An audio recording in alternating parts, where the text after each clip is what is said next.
बिस्मिल्लाहिर्रहमानिर्रहीम। अस्सलाम वालेकुम। Welcome back to our channel cook with Malaika. तो फ्रेंड्स, क्या हाल चाल हैं आप सबके? बहुत सारी दुआओं के साथ और इस उम्मीद के साथ कि आप सब अपने घरों में अल्लाह के फजल करम से ठीक ठाक खैरियत से और मज़े से होंगे। तो आज मैं आपसे शेयर करूंगी कद्दू गोश्त की बहुत ही मज़ेदार रेसिपी। तो चलें इसको बनाना स्टार्ट करते हैं। तो सबसे पहले हमें चाहिए होगा कुकिंग ऑयल। मैंने यहाँ पर 1 कप कुकिंग ऑयल ले लिया है और इसको हम प्रेशर कुकर में ऐड कर लेंगे। और अब हमें कुछ खड़ा गर्म मसाला चाहिए होगा, जिसमें 3 से 4 टुकड़े हमें छोटे दालचीनी के चाहिए होंगे, हाफ़ टी स्पून काली मिर्चें साबित और 4 अदद हरी इलायचियाँ और 4 अदद ही हमें लौंगे चाहिए होंगी। और अब हमने इन खड़े मसालों को मीडियम से लो फ्लेम पर चंद सेकंड्स के लिए पका लेना है, ताकि अच्छा सा जो इनका अरोमा है वो ऑयल में रिलीज़ हो जाए।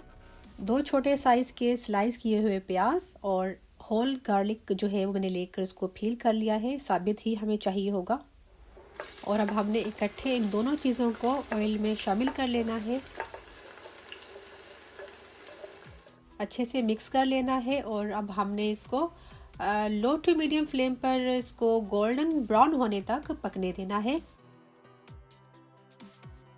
और ये हल्के गोल्डन ब्राउन हो चुके हैं, तो अब हमने फ्लेम को लो कर देना है। और यहाँ पर मेरे पास ये तकरीबन 1 किलो लैम्ब का मीट है। अगर आप चाहें तो मटन बीफ जो पसंद है वो आप ले सकते हैं।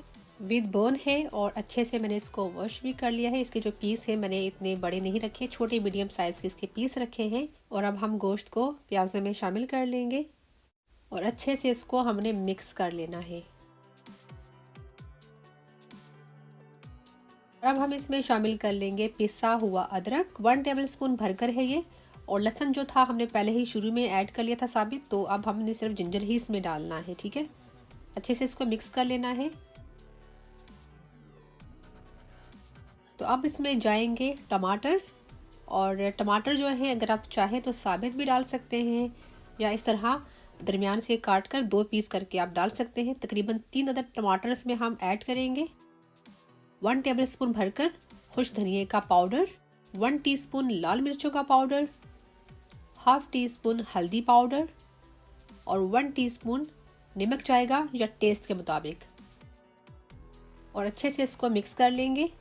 और जो इसकी भुनाई है वो हमने अभी नहीं करनी, पहले हमने गोश्त को तकरीबन 85% गला लेना है। ठीक है, और उसके बाद जो है ना इसकी भुनाई हम अच्छे से करेंगे।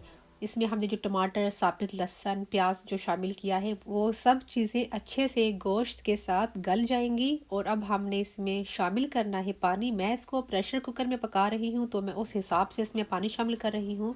अगर आप कुकिंग पॉट में पकाएं तो आपने उस हिसाब से पानी ऐड करना है। ठीक है, और वही बात मैं हर रेसिपी में रिपीट करती हूँ, हर प्रेशर कुकर का जो कुकिंग टाइम होता है डिफरेंट होता है।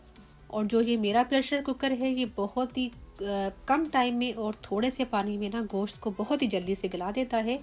तो मैं भी इसको कवर करने लगी हूँ और इसको गलने देते हैं, तो फिर दिखाते हैं आपको। तो चलें, जब तक गोश्त गलता है तो यहाँ पर हमारे पास ये 2 कद्दू हैं छोटे साइज़ के। इनका हम छिलका उतार कर इनको काट लेंगे। और आप जो है कद्दू जो है अपनी फैमिली के हिसाब से 2 से ज़्यादा भी ले सकते हैं, अगर चाहें तो कम भी डाल सकते हैं। बिल्कुल आपके अपने इख्तियार में है, अपने हाथ में है। और कुकिंग जो ऐसी चीज़ है इसमें अक्सर लोग कहते हैं कि जी आपने बहुत ज़्यादा ऑयल शामिल कर दिया या कम डाला है, या मिर्चें कम है या ज़्यादा डाल दी हैं।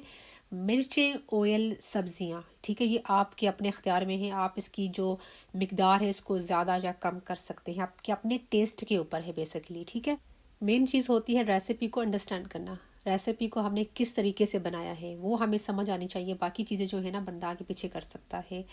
और मैं जो रेसिपीज़ बनाती हूँ उसमें जो जितनी भी चीज़ों की मिकदार होती है वो बिल्कुल मतलब कि किस्म के जो स्पाइसेस उसमें होते हैं ना वो मीडियम होते हैं, ना ज़्यादा हॉट होता है ना ज़्यादा माइल्ड होता है, मीडियम होते हैं। तो बहुत ही ज़बरदस्त किस्म की मेरी रेसिपीज़ होती हैं, बिलीव करें। साथ बातों बातों में मैंने देखो कद्दू भी काट लिए हैं और इस तरह के पीस हमने रखने हैं। तो यहाँ पर हमारा गोश्त भी गल चुका है, ये देखें ज़बरदस्त किस्म का। और इसको हम अच्छे से मिक्स कर लेंगे। और अब हम फ्लेम को थोड़ा मीडियम से हाई कर देंगे। और जो टमाटरों के छिलके नज़र आ रहे हैं उसको हम निकाल लेंगे। और गोश्त को हमने तकरीबन 20 से 25 मिनट के लिए अच्छे से भून लेना है। और ये देखिए माशाल्लाह से गोश्त को हमने बहुत ही अच्छे से भून लिया है और जितना भी ऑयल था वो ऊपर आ चुका है। अब शामिल कर लेंगे इसमें कटे हुए कद्दू। अच्छे से मिक्स कर लेंगे और गोश्त के साथ कद्दू को 2 से 3 मिनट के लिए भून लेंगे। बहुत ही अच्छे से जो है गोश्त के साथ कद्दू को हमने 2 से 3 मिनट के लिए भून लिया है। और अब हमने इसमें शामिल करना है पानी हम इसमें इतना ऐड कर लेंगे जिसमें कद्दू भी गल जाए और गोश्त को जो थोड़ी कसर थी वो भी गल जाए। और पकने के बाद इसमें इतना जो शोरबा हो जितना आप पसंद करते हैं। मैं इसको बहुत ज़्यादा गाढ़ा नहीं रखूँगी क्योंकि मैं इसको नान के साथ घर की रोटी के साथ हम लोगों ने खाना है, तो मैं इसका जो शोरबा है थोड़ा सा पतला रखूँगी।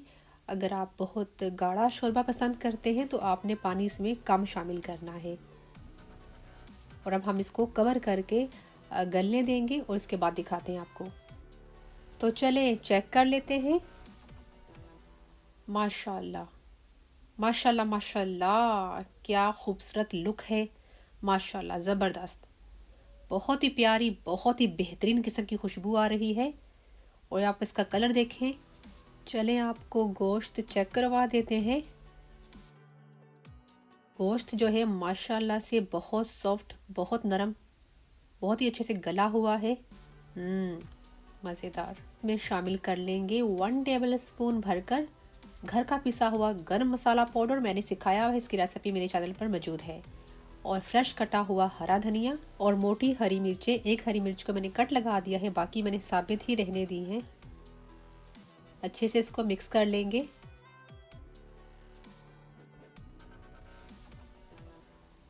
और आप ये देखें जो इसका शोरबा है माशाल्लाह से कितना बेहतरीन तैयार हुआ है। और बहुत ही बेहतरीन तरीके से हमारा गोश्त और कद्दू देखें गले हुए हैं। और हमने इसमें जो गरम मसाला पाउडर, हरी मिर्चें, हरा धनिया डाला है उससे बहुत ज़्यादा टेस्ट इसका बढ़ गया है। यकीन करें बहुत ही अच्छी खुशबू हमारे किचन में इस वक्त आ रही है। और अब हम चूल्हे को बंद कर देंगे। बहुत ही बेहतरीन, बहुत ज़्यादा टेस्टी हमारा कद्दू गोश्त का सालन बनकर रेडी हुआ है। तो आप इस रेसिपी को ज़रूर ट्राई कीजिएगा। यकीन करें ये रेसिपी आपको बहुत ही पसंद आएगी। अगर अच्छी लगे तो आप इसको लाइक, शेयर और हमारे चैनल को सब्सक्राइब ज़रूर कीजिएगा। तो रखिएगा अपना बहुत सारा ख्याल। मिलती हूँ नेक्स्ट रेसिपी में, तब तक अल्लाह हाफिज़।